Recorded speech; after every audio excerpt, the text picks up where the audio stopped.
Go to our website www.posbox.in and navigate to Downloads page of model PB410. Click on Mac and download label drivers.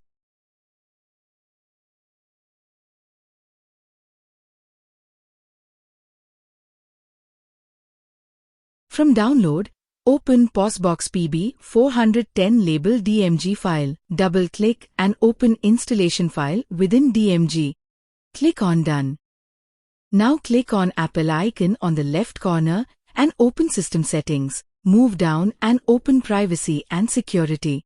Move down and you will see that PosBox application is blocked. Click on Open Anyway and on pop-up, click on Open Anyway again. When asked, give your password. PosBox driver installation is completed.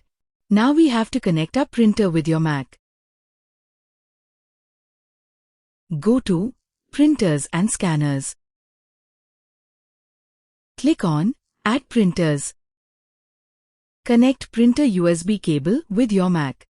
And you will see PosBox printer connected on USB. Select PosBox printer. In some cases, it will start printing some lines automatically. Click on Use and then click on Select Software. A pop-up will appear. Here search for PosBox. Select PosBox PB410 label and click OK. Now click on Add. Printer installation is completed. Hope this video was helpful.